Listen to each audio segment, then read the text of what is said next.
Vamos para mais um cafezinho e vamos falar de sistemas autoadaptáveis. O que é isso? Vamos lá?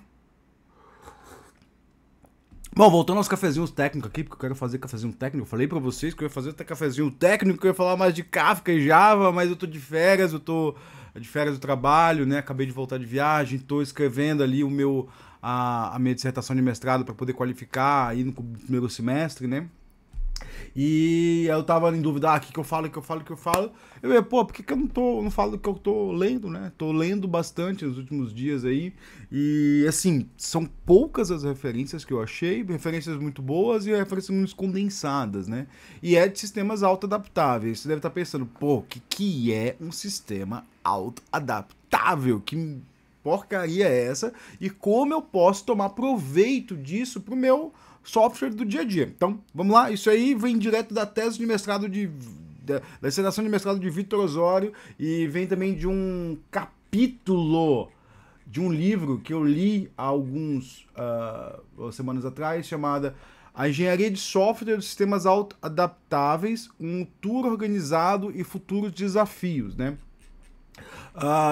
Deixa eu ver o nome do cara, Danny Weiss, né? W-E-Y-N-S, W-E-Y-N-S, Weiss. E aí, assim, primeiro vamos definir o que é sistemas autoadaptáveis, né? Que raios é isso? É qualquer sistema que tenha a capacidade de olhar para si mesmo, para algumas métricas e alterar configurações. E aí, configurações são bem abertos, né? São temas bem abertos, para que ele possa executar melhor. Seja aí, tipo, eu quero consertar um problema e que acontece a execução, eu quero melhorar minha performance, eu quero diminuir o uso de recurso, eu quero responder a alta demanda. Então, eu posso dizer assim, então quer dizer que o meu autoscaling lá do Kubernetes, do S2, ele é um sistema adaptável? Sim, você usa ali uma ferramenta externa, né? O ECS, o Kubernetes, para auto-adaptar o seu sistema. Mas você pode fazer mecanismos que se auto-adaptem no seu sistema, tá? E o que eu preciso fazer para meu sistema ser autoadaptável? Primeiro você tem que ter um objetivo, né? Tipo, se você não souber para onde você tá indo, você não vai para lugar nenhum, né? Então, assim, qual que é o seu objetivo? O seu objetivo é responder à demanda de vazão, né? Throughput. A gente fala muito tempo throughput, mas assim, quando eu vou escrever um artigo em português, eu tenho que escrever vazão, né? É diminuir o uso de recursos, né? Tipo, por exemplo, eu tô alocando ali 10 máquinas, mas eu só uso essas 10 máquinas lá 3 da tarde. Tipo, meio-dia eu poderia usar só uma, de noite eu poderia usar meia máquina, sei lá, meio CPU. Então, assim, como é que eu respondo a isso, né? E aí, tipo, sim, isso é um objetivo válido, né? Então esses são diversos objetivos. Inclusive, tem um outro paper aqui que eu li, deixa eu até ver se eu acho aqui, ó. De um brasileiro até. Deixa eu ver. Self-Adaptation on Parallel Stream Processing, a Systematic Review, de um cara chamado Adriano Vogel, né? Esse paper aí, ele tá muito bom, ele faz um resumão ali, ele vai olhar, não, eu tô olhando mais para assim, sistematização desse conhecimento, né? Ele tá olhando mais para papers em geral, né? E eu falo, pô, os caras já sistematizaram, eu tô olhando para ali, né? Poderia eu sistematizar a coisa? Poderia, mas ia dar muito trabalho e já tá feito, né? E aí esse cara, ele lista lá eu vou deixar esses dois links aqui, tá, pessoal? Esse cara, ele lista lá em um dos... Ele lista todos... Ele lista, sei lá, uns... Não sei, assim, uns 30, 40 sistemas, né? Que ele diz assim, qual que é a abordagem, qual que é o objetivo, qual que é as entidades adaptáveis, o que ele tá adaptando, né? E é muito engraçado aí que ele tá olhando só para Data Stream Processing, né? E não tá olhando para Kafka Stream, né? E aí você tem diversas abordagens. Eu vou quebrar o meu job aqui em 2 jobs, vou rodar em 2 máquinas separadas, ou vou unificar, tipo, alguns frameworks podem fazer isso, outros não podem. O Kafka Stream não pode fazer isso, tipo, eu não posso mexer no meu job ali, eu posso até mudar algumas coisas ali, o Kafka Stream já faz. Eu posso falar isso quando eu for falar um pouco de Kafka Stream mais à frente. Para quem não viu, eu fiz uma aula lá, tipo, na última sexta-feira das férias. Eu tenho até que editar ela ficou muito grande ali, porque eu tava fazendo, eu fiz como live, né? Então dá uma olhada lá na minha aula sobre Kafka Streams. Vou deixar o link aqui também, né? Aí tem entidades adaptáveis, ações adaptativas, né? Tipo, a teoria é uma teoria técnica, né? Que a teoria técnica vai ser sempre feedback loop, né? Controlador, a teoria de controle, né? Isso é muito legal, assim, que eu fiz computação baixo nível no sentido de que é uma computação mais industrial. A gente tem a matéria de controle, a matéria muito interessante aí, que tipo, você meio que assim, eu tenho eu modelo as forças do sistema e eu tento implicar um movimento, eu tento produzir um movimento ali sabendo as forças, né? Você faz isso computacionalmente ali. Então isso é teoria de controle. Você modela as forças para conseguir implicar o movimento que você deseja, ou é mesmo remover o ruído lá que você deseja, né? Teoria de controle é usado em muita coisa aí que você vê. Tem engraçado, uma vez eu vi um médico falando assim, eu nunca andaria em um dispositivo que é controlado só por computador. Eu falei, pô, você não anda de avião, né? Tipo, o avião tem isso aí, cara. O avião tem isso aí, tipo, né? Às vezes falha, né? A teoria de fila, né? Kiwi Theory, a teoria de fila. Tem a teoria dos jogos, não, tem umas coisas interessantes aqui, dá vontade de ler, assim, tipo... aliás, a teoria dos jogos aqui é dos maiores pesquisadores, né? A teoria de modelagem de custo, até... Eu falei que o ChatGPT brincou comigo ontem. ChatGPT não, né? O GPT brincou comigo ontem. Que eu tô usando um editor online que usa o GPT como corretor, né?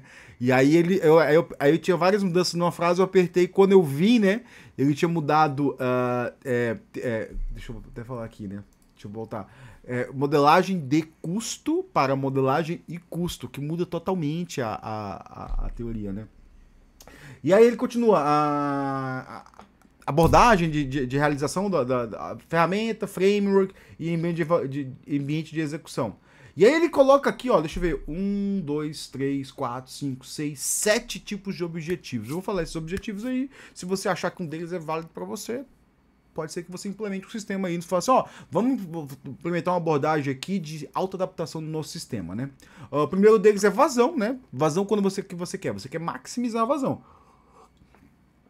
E aí eu já jogo uma aqui. Às vezes você quer controlar a vazão, né? A gente teve um desse aqui, a gente implementou um cara que a gente controlava a vazão usando o consumidor Kafka. Mas qual que era o problema? O problema é que a gente tinha um outro sistema que ele podia cair, né? E aí a gente ficava, pô, caiu quando chegou na vazão tal. Então, assim, eu sei que essa vazão não é confiável, né? Aí eu salvo aquele número, e aí, tipo, se aquele número... Tipo, deixo lá, depois eu espero um tempo, volto até aquela vazão, e aí depois eu esqueço aquele número. Tipo, beleza, esqueço aquele número. Se cair de novo, eu salvo aquele número, mantenho ali dado naquele número ali e continuo. Ou poderia botar uma vazão objetiva. Falar assim, ó, eu não quero que você mande mais de mil requisições por minuto. E aí, tipo... E aí ele limitava, sei lá, se era por minuto, por segundo, era aberto, era um parâmetro aberto. E aí ele limitava. Então a gente fez controlar a vazão máxima. Não era maximizar a vazão, era controlar, limitar a vazão. Por quê? Aí tá num outro objetivo que tá lá embaixo, né? Que é tolerância à falha. Eu queria que o sistema fosse tolerante à falha. E como é que eu faço isso? Aí você vê, observa que eu tenho um objetivo secundário, né? O objetivo secundário é, para ele ser tolerante à falha, eu preciso limitar a vazão máxima, né? Aliás, esse negócio de limitar a vazão máxima foi uma correção de bug, por que pareça, porque os caras... A gente tinha um sistema lá que era Oracle mudou para Kafka, e aí o negócio começou a ser um canhão e o sistema lá não aguentava e o sistema do outro lado era ruim. Mas ficava uma latência alta? Ficava, mas assim, problema, né? Não vou ficar perdendo tempo com o sistema que não funciona, né? Pra gente era uma sobrecarga muito grande também, porque assim, falhava, enviava para um outro tópico, que atrasava um pouquinho, que recebia de novo, que então era um overhead muito grande, né?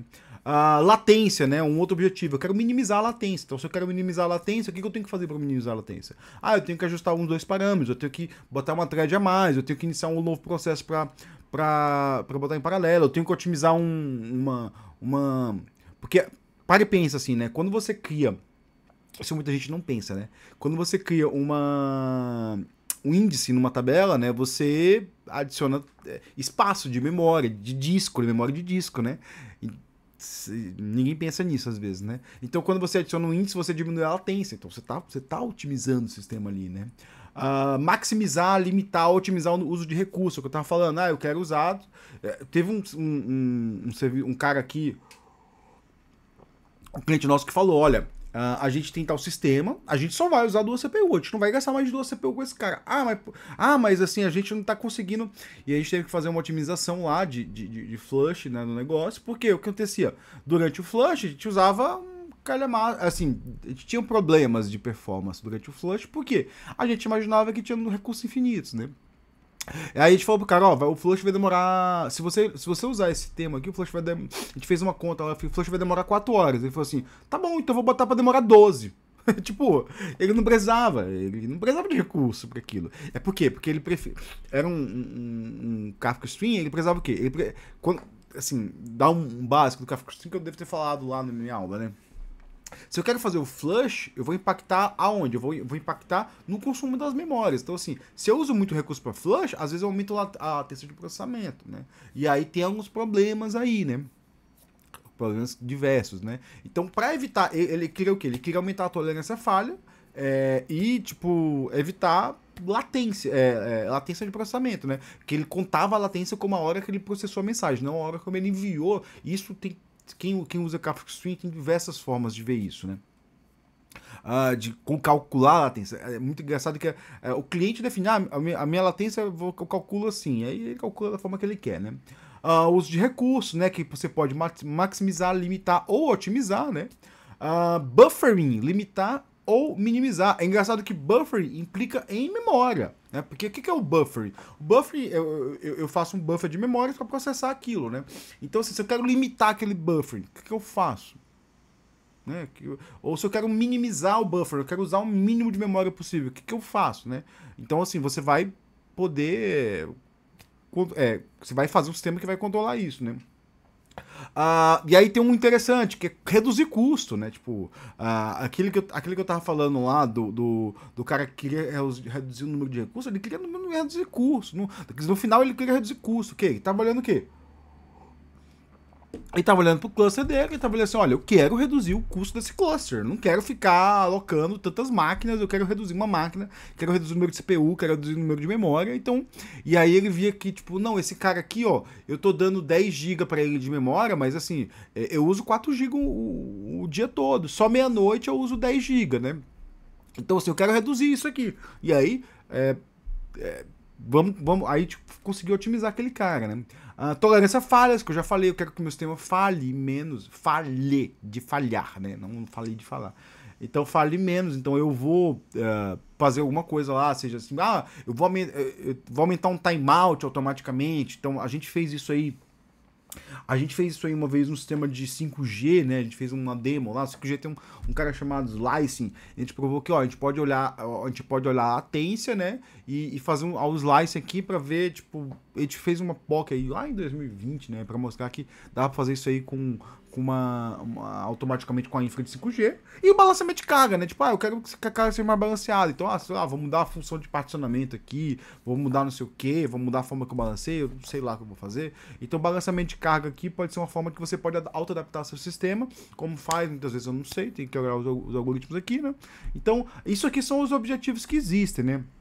E aí você fala, beleza, tá? Mas assim, faltou. Você falou, faltou o ponto principal, né?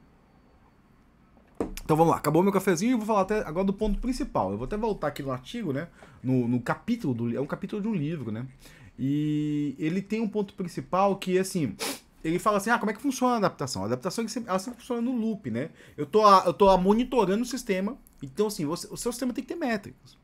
E engraçado que eu dei uma palestra lá pro pessoal do DevOps na praia, que eu falei de métricas do Kafka, né? Tô estudando isso, galera. Vocês não perceberam? O sistema tem que ter métricas. Você vai monitorar ele, você vai analisar essas métricas, você vai criar tomadas de decisão nessas métricas. E aí eu posso falar de adaptação de parâmetros depois, é como você estuda como se adapta parâmetros, né? No caso de parâmetros, isso não precisa ser adaptação de parâmetros, né? Parâmetros, sim, parâmetros de tamanho do buffer, pooling, essas coisas, né? Isso não precisa ser adaptação de parâmetros, isso pode ser outras coisas, pode ser tipo instância, número de threads, quebrar jobs, né? No caso você tem um flink aí, alguma coisa assim, né? Você analisa, você planeja, você tem que planejar, isso é muito engraçado. Tem uns outros papers que eu tava lendo que fala assim, ó, para eu conseguir adaptar o sistema, eu tenho que calcular o tempo de Eu tenho que ter a minha métrica anterior, eu tenho que calcular o tempo que eu vou ficar em shutdown, né? Tipo, eu vou parar o sistema, eu vou adaptar ele, eu vou levantar ele e ele vai voltar a voo de cruzeiro dele, né? Então, assim, eu tenho que ter esse tempo, eu tenho que calcular esse tempo. Eu tenho que ver, tipo, vale a pena eu adaptar ele ou não vale a pena? Ou assim, se eu adaptar ele, em quanto tempo vai valer a pena? Aí tem gente que bota assim, ó, você só vai verificar se vai adaptar de novo daqui a 1 hora. Por quê? Porque eu não quero ficar toda hora parando o meu sistema. Ah, mas é bom ou é ruim isso? Isso pode ser bom. Por quê? Pode ser bom e pode ser ruim, né? Às vezes você adapta e piora, mas por isso que eu falei, você tem que salvar a métrica anterior. Porque se você piorar, você fala assim, opa, essa métrica aqui é ruim, vamos voltar para a anterior. Dependendo de qual é a sua modelagem ali, o planejamento da sua ação, né? Que você tem que ter um mecanismo de tomada de decisão. Então, assim, tá dando 15 minutos de vídeo, o que eu vou falar assim?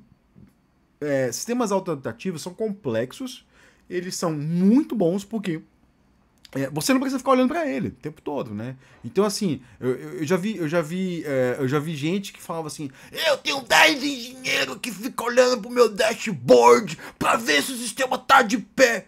Véi, implementa um negócio que manda um e-mail. Tipo, assim, e tudo. É engraçado que eu vejo muito gerente falando isso, palestra, né? Tipo, nem sei se tem hoje mais, porque parece que eles tocaram da merda que é. Mas eu vi muita gente aqui no interior de São Paulo que dava palestra assim, eu tenho 10, não sei o quê, aí ficou o fim de semana lá, obriguei todo mundo a trabalhar. Velho, pra que você faz isso? Vocês trabalham com automação, cria métrica, dispara e-mail. Porque para e pensa assim. Em vez de você ter o cara no seu escritório, põe o celular dele para ele de plantão, notebook ligado. Eu fico no final de semana assim, muitas vezes, né? Notebook ligado aqui, recebi um e-mail. Opa, vou entrar. Mais rápido, mais barato.